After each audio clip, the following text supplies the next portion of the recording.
আশা করি সবাই ভালো আছেন। আজকে ইন্ডিয়া এবং আফগানিস্তানের মধ্যে দ্বিতীয় টি-20 ম্যাচ অনুষ্ঠিত হয়। সেখানে ইন্ডিয়া 6 উইকেটে জয়লাভ করে। আফগানিস্তান প্রথমে ব্যাট করে 172 রান করে 10 উইকেট হারিয়ে 20 ওভারে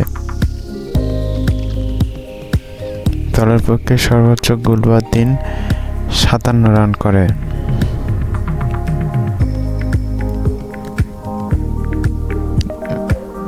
ফলে ব্যাট করতে নেমে ভারত 4 উইকেট হারিয়ে জয়ের লক্ষ্যে পৌঁছে যায়। 15.4 ওভারেই তারা জয়ের লক্ষ্যে পৌঁছে যায়। 173 রান করে তারা।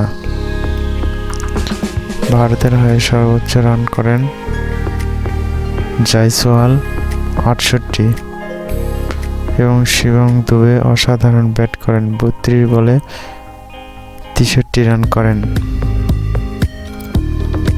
এই ম্যাচে অসাধারণ বল করা অক্ষর Patel man of the match নির্বাচিত হয়েছেন।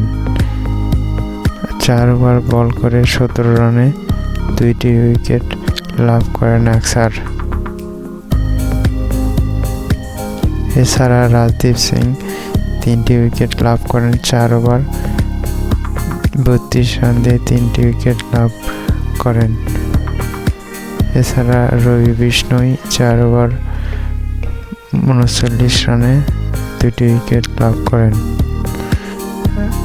শিবম দুবে 3 ওভারে 36 রানে 1টি উইকেট লাভ করেন। এছাড়া মুকেশ কুমার কোনো উইকেট পায়নি, 2 ওভারে 21 রান দিয়ে। ওয়াশিংটন সুন্দর 3 ওভারে 23 রানে কোনো উইকেট পাননি। বন্ধুরা, সবাইকে ধন্যবাদ। আমার চ্যানেলটি নতুন, সবাই সাবস্ক্রাইব করে আমার সাথেই থাকবেন। পরবর্তী ভিডিও দেখার আমন্ত্রণ রইল। সবাইকে ধন্যবাদ।